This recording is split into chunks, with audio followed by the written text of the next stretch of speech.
All right, so for today, to wrap up our short unit on the Salem witch trials, I hope that you guys have learned something interesting about them. You are going to do a quick CSI investigation. Now, really make sure you're following directions in the video because you don't need to do all of it. You're only going to pick one theory, okay? So, here's the background information. Your mission is to find out what happened in Salem, Massachusetts, in the 1692. Okay, so you're going to read through the information and then you're going to pick a possible theory to explain like the reasons behind the witch trials. You're not going to do the briefing today. That will be on Monday. Okay, so I want you to read slide number 2. Okay, and so for slide number 2, you're going to just read through the introduction to the case. Okay, it's going to give you some more background. You guys are already familiar with it, but just a little bit more. So that you know what you need to do. You don't have to annotate or anything. And then the rest of the presentation are different theories, okay?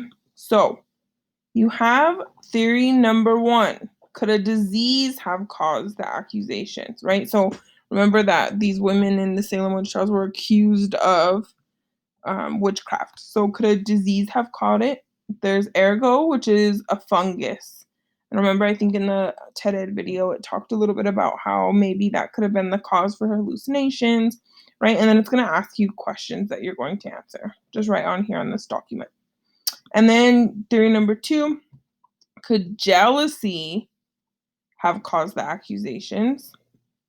Could strict rules have caused the accusations? Or could the strict adherence to the religion have caused the accusation? So there's 4 different theories that you can choose from.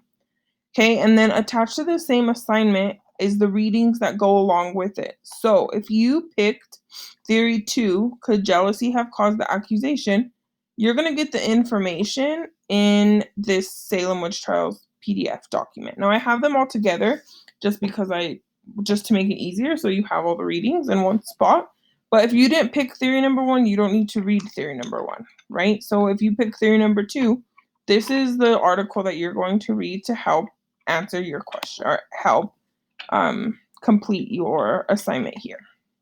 Okay, and then the same thing for here. If you pick 3, this is your reading.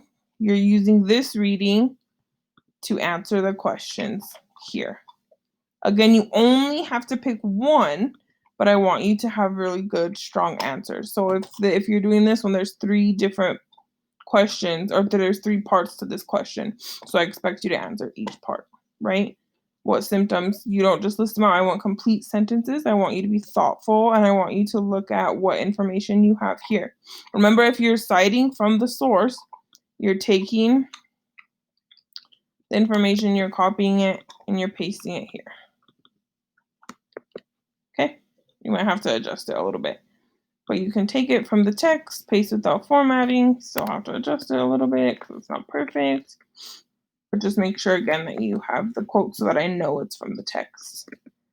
So again, only 1 theory you're reading. Oh, let me just delete it this way. You're going to read number 2, slide number 2, fully for your background. You're going to pick which theory you want to focus on. You're going to use this document, this PDF document that's also attached to your assignment in Empower to complete your reading. And that's it.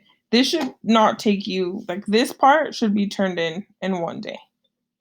You should turn it in by tomorrow. There's no reason it's not going to take you a super long time. All right.